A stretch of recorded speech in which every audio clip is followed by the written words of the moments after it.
Atila, how and where are you now, dearest friend? What do the newer horizons drawing your core to action look like this time?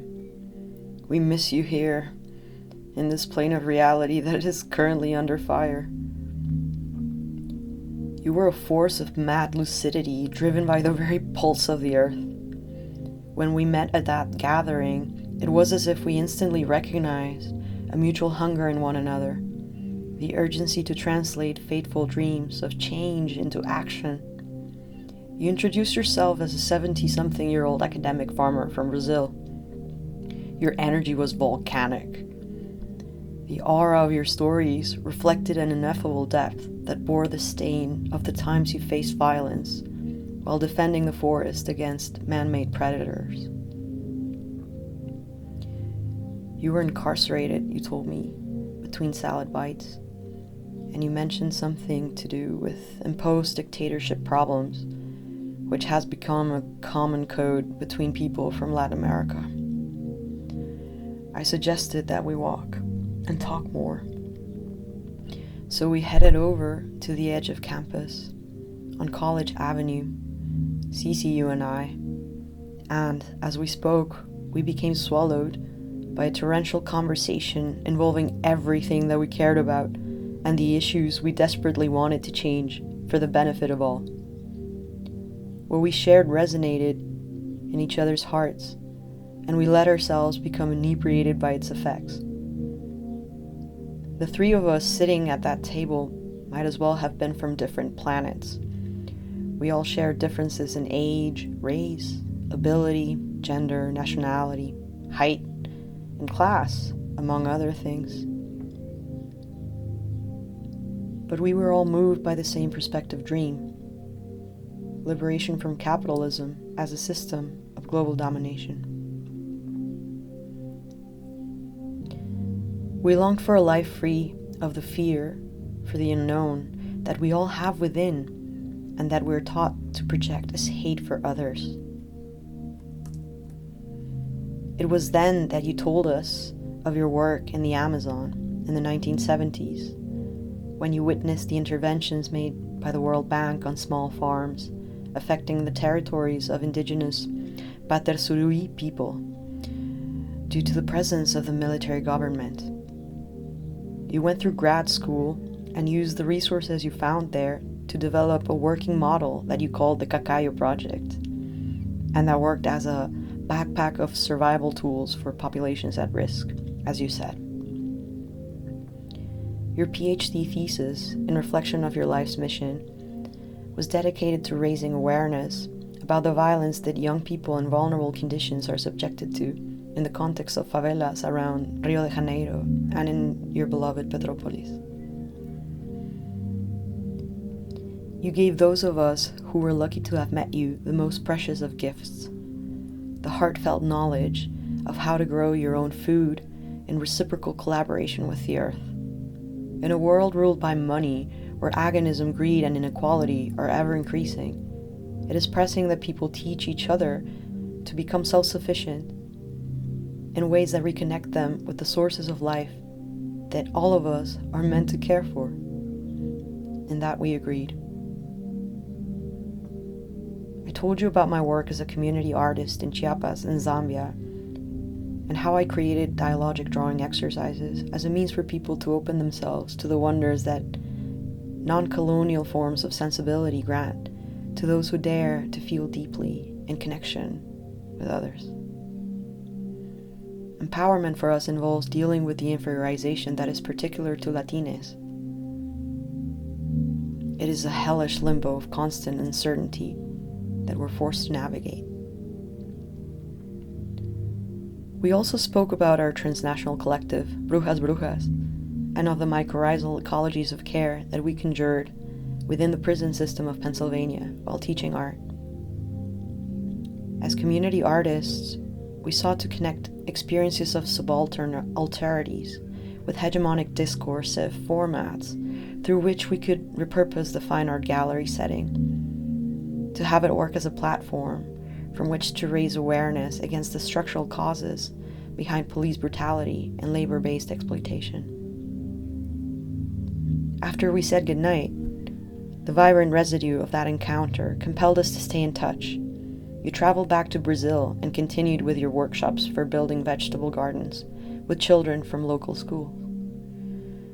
We emailed often and started an action group with your students Andresa and Roberto, and my colleague Megan from rural sociology. We began meeting regularly online to conspire in the crafting of a replicable model for our idea of developing rooted and connective forms of awareness around nature. Our aim was to perform sustenance horizontally and collectively. We intended to give our initiative the capacity to spread around the world like fungal spores carried by the wind. But then the pandemic hit. The anxiety was shared by us all. You were adamant when you called and you said, "We need to do something now. We need to convince other people to help us plant 7 billion trees." My reaction was the only one I could have possibly had. But of course, yeah, let's do this.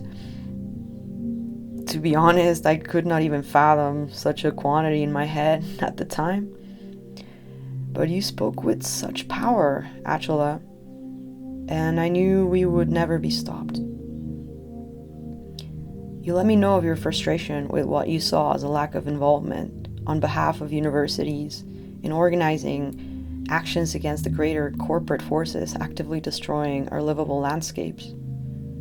So, in response, we dreamed up a holistic, transdisciplinary, and non-formal educational project that merged the community-building practices of art making and food growing via the playful conceptualization of culture as cultivation.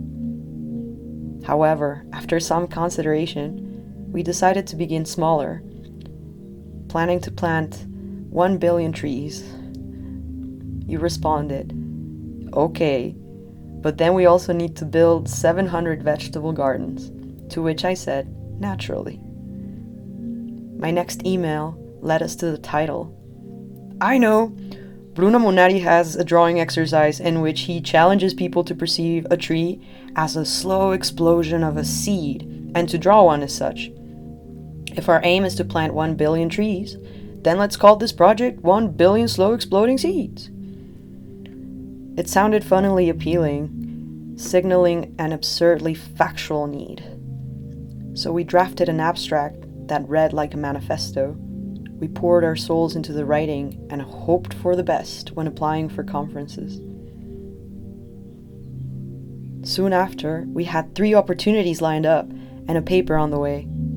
You and I presented 1 billion slow exploding seeds in South Africa, in the UK, and in Brazil. I became absorbed by my dissertation while waiting to present at MLA in Glasgow with you.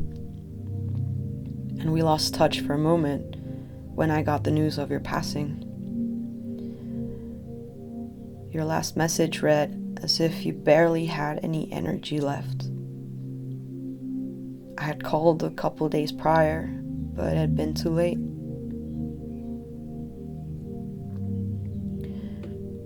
If I were to explain love in its most powerful connective phase, it would be by channeling your fierce tenderness in caring for the living and the dying as part of a dynamic, ever-unfolding whole that is our home. Your very being is proof of the value intrinsic to the core teachings of Latina and Latinx writers who are building effective and conceptual bridges to heal colonial divides among the oppressed.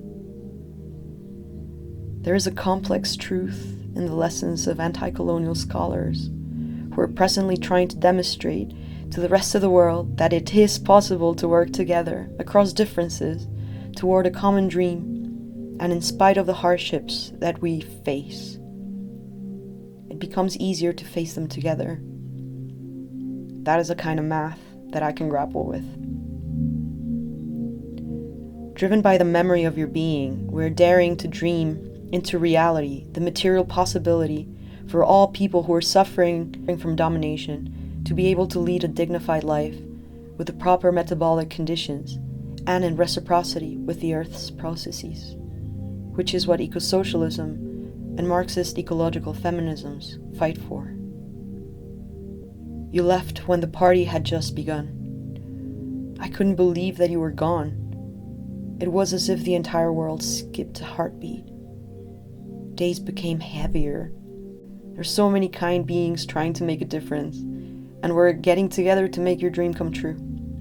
We will plant 1 billion trees and 700 vegetable gardens by forming mycorrhizal coalitions between universities and cultural institutions to get academics, professors, students, workers, healers, artists to join in the fun.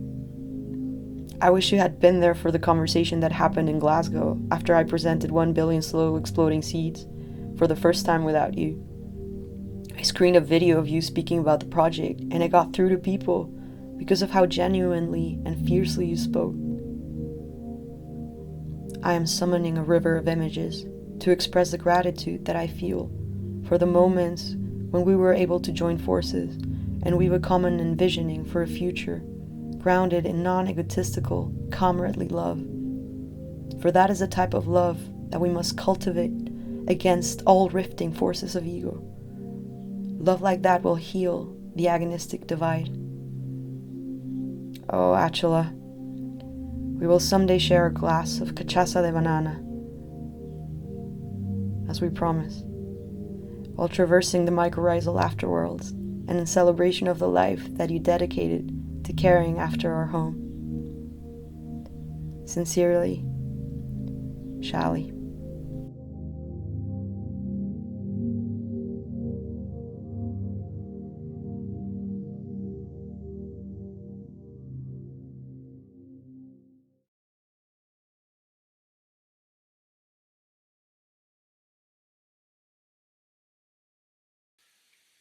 Hola, my name is Xalli.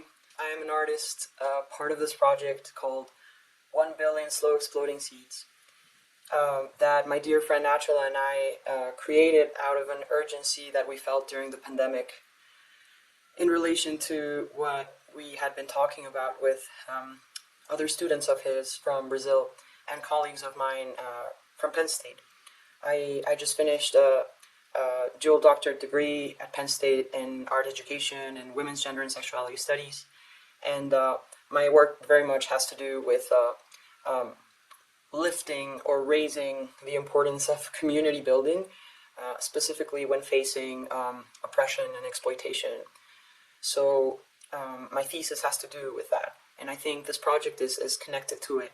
I more or less envision a sense that there needs to be a change of paradigm from the one where we're in more or less the capitalist system of production creates a sort of rifting situation in terms of messing with the metabolic conditions of the earth. So basically, us humans have taken over the planet as anthropos. So everything is centered on, like our lifestyle.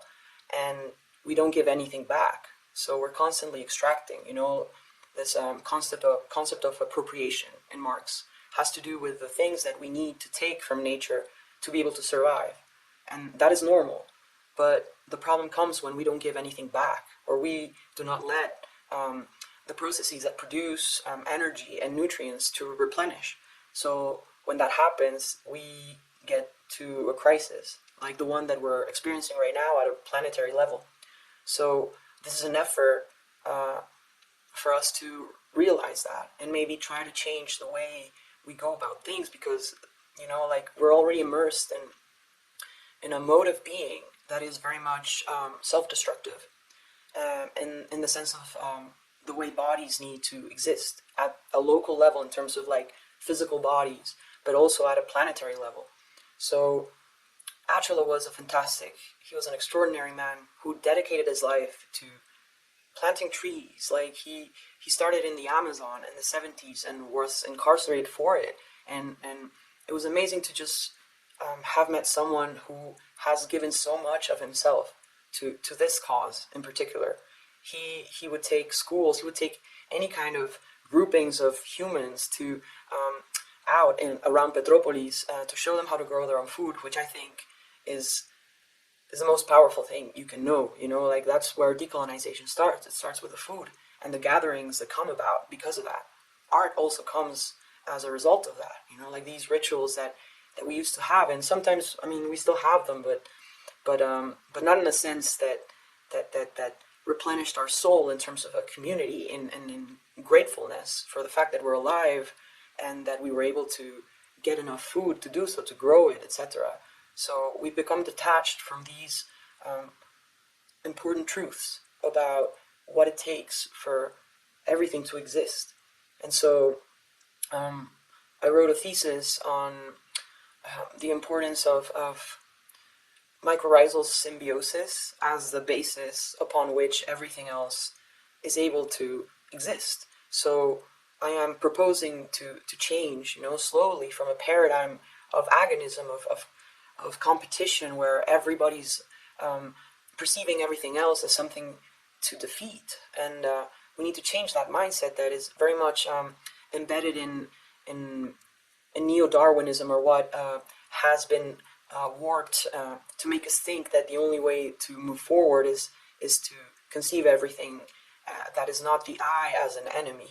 And I think we need to change from that position into another that very much reflects our evolutionary upbringing. So Lynn Margulis has this theory of symbiogenesis, which is kind of like a contrasting version of the survival of the fittest. So we come about to be what we are out of different processes of combination of beings that were previously independent. So it's through collaboration, that entities figure that they can help one another, and then they become a more sophisticated sort of living entity. And I think that we need to be reminded of that. Like mammals come from fungi, like we evolved into these things, and we're still very much a part of it. So like the Anthropocene, like emphasizing anthropos, or the earth stalked by man, in the way Anat Singh writes, is a problem that we need to come to terms with, like I refer to it as the Enlightenment myth of man, this like the human that was more or less conceptualized in the liberal mindset, like the top of the hierarchy, and with all of these capacities that cannot be compared.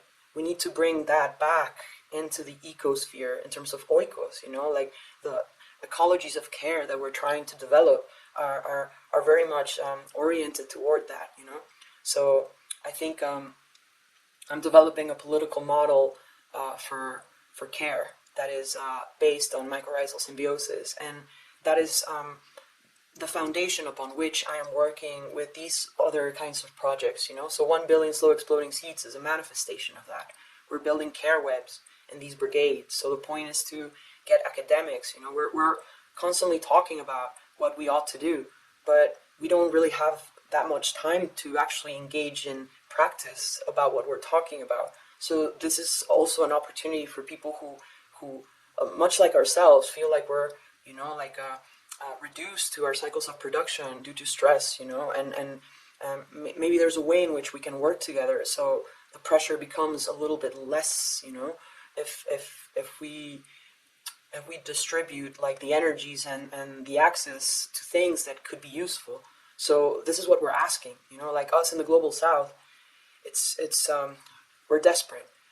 Here in Mexico, it's very hard to navigate the state apparatus because of corruption and the narcos, and there's a lot of gender violence when you go to communities. I'm right now working with a community in Amialco with a woman called Ale, who founded her own organization because she started realizing that the forest was basically gone, and she cares so much about the trees, so she did what she could to organize, but she says that it's too much, and she needs help, like material help. We need resources, not just promises or representation, and so that's where I think the global north and the global south can come together to work with the purpose of reestablishing or restoring the metabolic health of the planet, and with that our own, because we're getting sick and we're so stressed and exploited, and we're developing these psychoaffective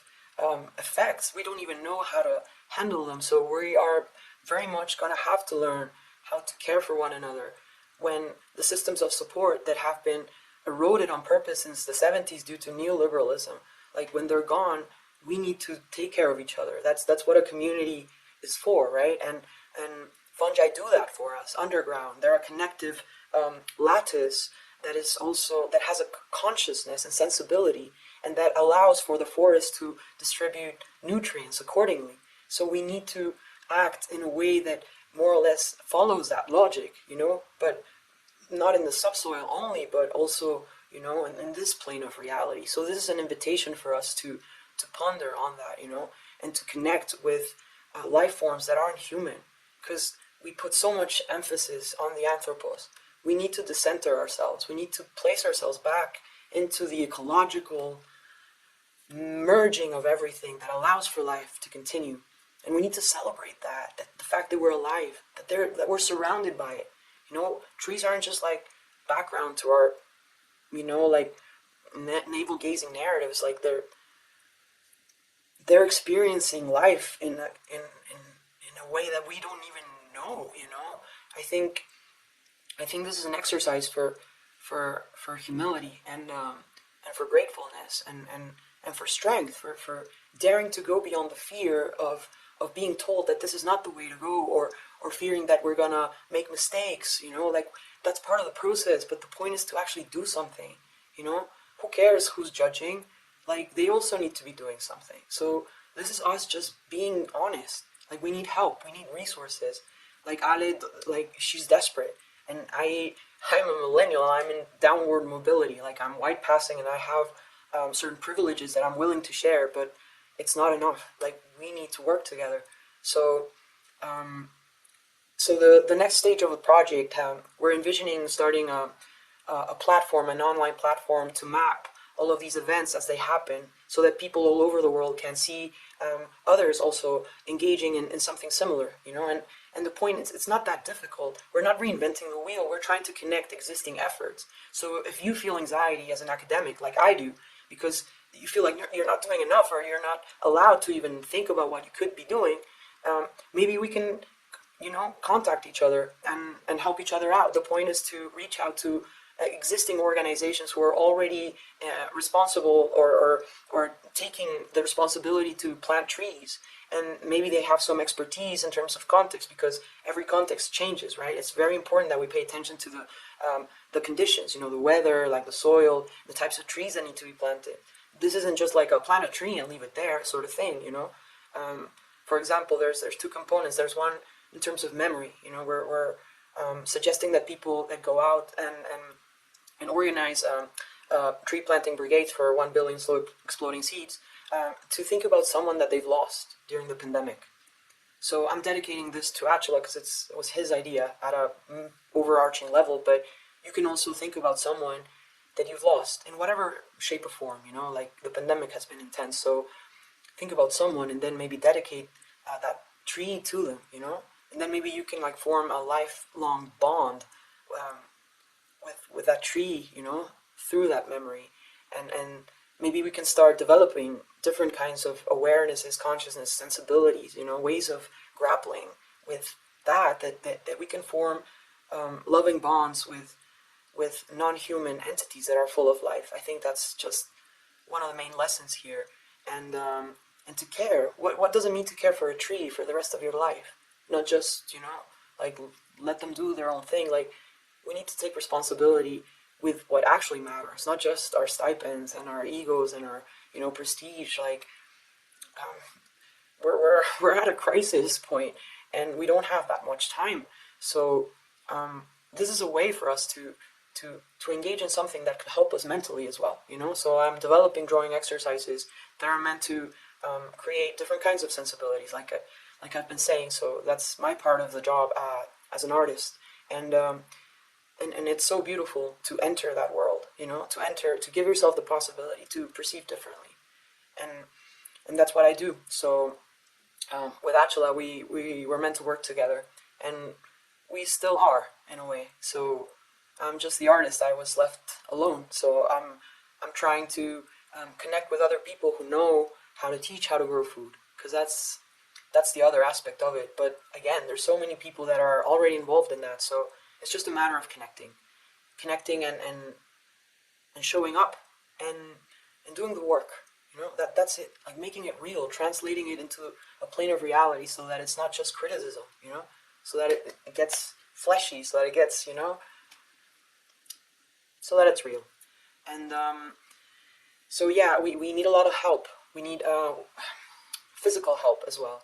So if any of you have any idea in which you would be able to cooperate or collaborate or just reach out, like we're already getting emails, and it's beautiful because I'm planning, for example, a brigade here with UNAM in Querétaro. This is where I grew up, and my parents are academics there, so that was easy for me to reach out to them and be like, okay, that we lost an important member of this community due to the pandemic, and Dr. Roberto Molina, for example, last year. Why don't we dedicate this specific session to him, to his memory? So every time people pass by that side of campus, they can think about that, and then that can also like help others get inspired to do the same. Because again, there's so much loss. That's all I have to say. And thank you so much again for just giving us this opportunity to speak in your platform and to think about the texts that Atila has written. Again, we're trying our best. We're learning the right languages. We're making mistakes, but the point is to do it. The point is to do it, and it can be done. So, thank you. So we write thousands of scientific articles, and nothing happens. So the proposition is to plant 1 billion trees. It was to be pretty much not a symbolic idea. As one of my professors said, "Oh, Atila, I understand. This is just symbolic, as you say." I was not thinking pretty much in terms of a symbolic, as I have planted 100,000 trees, I myself. So I think we have to use our intelligence now, Xalli, Roberto, and Andressa, to discuss the strategy for us to keep safe, so that people don't say, "Oh, you guys are." How are you going to do that? Maybe Nestlé, maybe Coca-Cola company